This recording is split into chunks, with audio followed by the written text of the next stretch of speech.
नमस्कार दोस्तों, मैं राकेश वर्मा आप सभी का स्वागत करता हूं आपके अपने परिवार एशन गुरुकुल पर। साथियों, आप देख पा रहे हैं बीपीएससी टीआरई 1 की बात किया जाए या फिर टीआरई 2 की बात किया जाए, अभी दोनों ही शिक्षक भर्ती जो प्रक्रिया है वो प्रक्रियाधीन है, अभी तक कंप्लीट नहीं हो पाए हैं।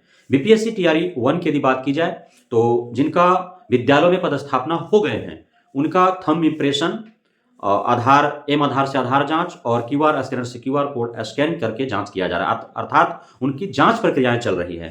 साथ ही टीआरई 1 के जो सप्लीमेंट्री रिजल्ट के द्वारा चयनित हैं, 2 बार पूरक रिजल्ट दिए जा चुके हैं। आप सभी को ज्ञात है, प्रथम पूरक रिजल्ट जो दिए गए थे उसमें लगभग 2700 के करीब अभ्यर्थीगण जो है सफल व चयनित हुए थे। द्वितीय समय जो दिया गया, दूसरे बार जो दिया गया, वह दिया गया उन अभ्यर्थियों का जिन्होंने परिणाम के विरुद्ध आपत्ति दर्ज किया था और अवलोकन करने के बाद बीपीएससी को लगा कि वे सही हैं, तो लगभग 49 या 50 वैसे अभ्यर्थियों को जो है सफल घोषित किया गया है। उन सभी का काउंसलिंग हो गए हैं या फिर बाकी हैं होने, और अभी जो है काउंसलिंग हो भी रहे हैं। आप देख पा रहे हैं 31 जनवरी तक जो है लास्ट टाइम दिया गया काउंसलिंग करा करके औपबंधिक नियुक्ति पत्र डीओ ऑफिस से लेने का। टीआरई 2 का जो है आप देख ही पा रहे हैं, औपबंधिक नियुक्ति पत्र लेकर के पैकेट में लेकर के वो घूम रहे हैं। बहुत सारी समस्याओं का सामना करना पड़ रहा है उनका, जिसके बारे में मैंने कई वीडियो में बताया है, उसे उजागर करने का प्रयास किया है ताकि वह सरकार तक पहुंच सके, वह शिक्षा विभाग के आला अधिकारियों तक पहुंच सके और वे समझें कि आखिर जो औपबंधिक नियुक्ति पत्र प्राप्त करने के उपरांत यत्र तत्र जो भटक रहे हैं, कहीं कोई होटल में डेली 1000-1500 रुपये खर्च करके रह रहा है, कहीं किसी प्रकार जो है वो अपना ठिकाना ढूंढा है, खाने का किसी तरह से एडजस्टमेंट कर रखा है, तो वह जो है अभी जो उनका जीवन है वह अस्त व्यस्त चल रहा है। उनका जीवन जो है जैसे बॉर्डर पर, जो आपका पाकिस्तान बॉर्डर पर जितने कठिनाइयों का सामना अभी हमारे जो फौजी भाई हैं उनका नहीं हो रहा होगा, उससे अधिक कठिनाइयों का सामना अभी बीपीएससी के द्वारा जो चयनित और सफल अभ्यर्थी हैं, जो औपबंधिक नियुक्ति पत्र प्राप्त हुए हैं पर उनका योगदान नहीं हुआ है, उन्हें उससे अधिक कठिनाइयों का सामना करना पड़ रहा है। उन्हें के साथ अब फाइनेंशियली क्राइसिस का जो है समस्या उत्पन्न हो गई है। वे अब छुट्टी लेकर के या फिर बिना बताए जो है वो चले जा रहे हैं अपने घर, क्योंकि उनके पास अब रहने ठहरने खाने का पैसा नहीं है, तो कैसे वो गुजारा कर सकते हैं। जब पैसा व्यवस्था हो जाएंगे घर से तो वो फिर लौटेंगे, अन्यथा वे घर पे ही रहेंगे जब तक कि उनका कहीं अस्थायी रूप से पदस्थापित तो नहीं हो जाते हैं, योगदान नहीं करा लिया जाता है। अब इन सारी समस्याओं को समझना होगा शिक्षा विभाग और बिहार सरकार को। वो पता नहीं क्यों इस प्रकार से इस बार जो है इतने ढीले हुए हैं के पाठक साहब, और साथ साथ अधीनस्थ जो अधिकारी हैं वे भी ढुलमिल रवैया अपना रहे हैं और अब तक जो जिम्मेवारी उनको दी गई है वो पूर्ण नहीं किए हैं। साथ ही राजनीतिक हलचल भी आपको देखने को मिल रहा है, अस्थिरता जो है ऐसा माहौल खड़ा कर दिया गया है। तो इस सारे जो परिस्थितियां उत्पन्न हुई उसके वजह से जो है योगदान में लेट लतीफ हो रहे हैं। इसी बीच जो है अभी टीआरई 1 टीआरई 2 के सारे प्रक्रियाएं भी चल रही हैं और इसी बीच जो है एक नई जिम्मेदारी भी अधिकारियों के ऊपर दे दिया गया। टीआरई 3.0 की तैयारी प्रारंभ कर दी गई है। शिक्षा विभाग के द्वारा जैसे ही बीपीएससी आयोग ने एग्जाम शेड्यूल जारी किया, वैसे ही शिक्षा विभाग जो है इस पर जो है अब सक्रिय हो गया। शिक्षा विभाग के एसएसके के पाठक ने जब भीसी करवाया तो उसमें सभी जिला शिक्षा पदाधिकारियों को, जिला कार्यक्रम पदाधिकारियों को निर्देश दे दिया उन्होंने बीपीएससी टीआरई 3.0 हेतु भी रिक्तियां कहां पे कितने हैं उसे उपलब्ध कराया जाए, और सभी को लेटर जारी कर दिए गए हैं।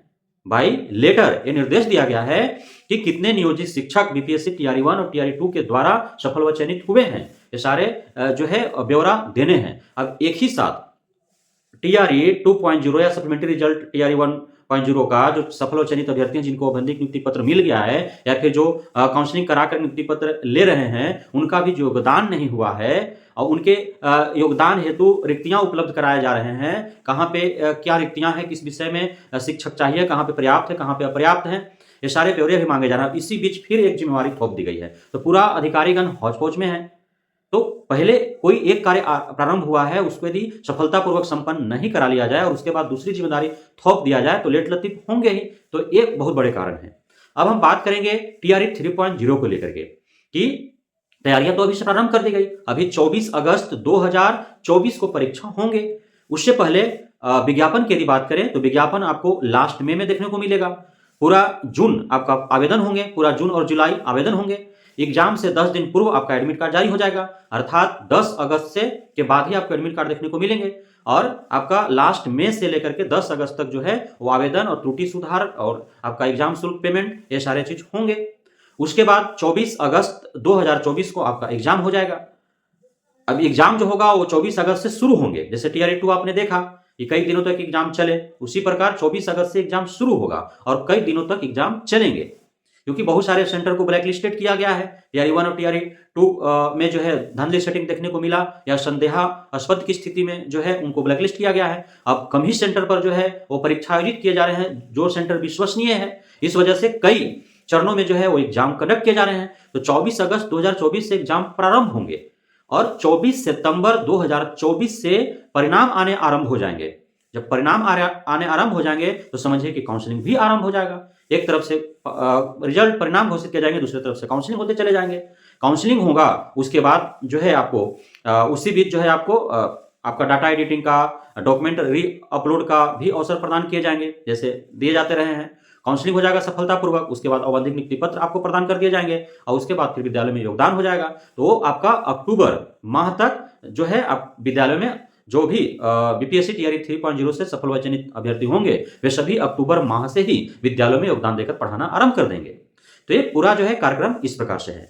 अब मुख्य जो बदलाव होने की उम्मीदें हैं, तो क्या क्या बदलाव हो सकते हैं इसके बारे में चर्चा कर लेते हैं। जैसे टीआरई 1 और टीआरई 2 जो हुआ उसमें आपको देखने को मिला कि डोमिसाइल नीति लागू नहीं किए गए, अर्थात बिहार के शिक्षक अभ्यर्थियों के साथ पूरे देश भर के शिक्षक अभ्यर्थियों को आमंत्रित किया गया और बिहार के जो बेरोजगार शिक्षक अभ्यर्थी हैं उनका अधिकार और अवसर का हनन करके दूसरे राज्य के शिक्षक अभ्यर्थियों को जो है नौकरी बांटी गई, चाहे यह राजनीतिक लाभ के परिदृश्य से हो या जैसे भी हो।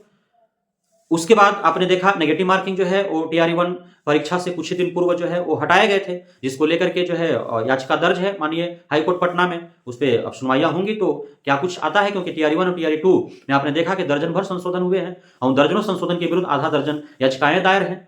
टीआरई 2 में आपने देखा कि भाषा अर्हता को शून्य कर दिया गया एग्जाम के बाद, जो बहुत बड़ा मामला है, और उसे लेकर के जो है कई सिर्फ भाषा अर्हता शून्य करने के विरुद्ध कई याचिकाएं दायर है पटना हाईकोर्ट में, जिसकी सुनवाई इसी वर्ष जो है आपको देखने को मिलेंगे।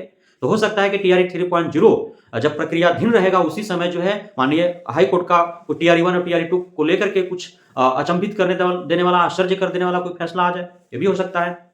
तो अब टीआरई 1 और टीआरई 2 के से में जो गलतियां हुई हैं आयोग या विभाग के द्वारा उनसे सीख लेते हुए और टीआरई 3.0 प्रक्रिया प्रारंभ करने से पूर्व ही और सभी जो गलतियां हुई है उसे दूर करने का प्रयास करेगी, होमवर्क करके और स्पष्टता से, पारदर्शिता से परीक्षा लेने का कार्य करेगी, ताकि जो भी नियम सिद्धांत बनाए जाए उसे बदलाव या संशोधन न करने पड़े बीच में, जिससे अभ्यर्थियों का जो के अंदर जो नकारात्मकता फैलता है, उनके अंदर जो भ्रामक स्थिति उत्पन्न होती है वो सब न हो, शिथिल और स्थिरता से जो है वो आवेदन करे, तैयारी करे और परीक्षा में सम्मिलित हो, परीक्षा पास कर शिक्षक बने।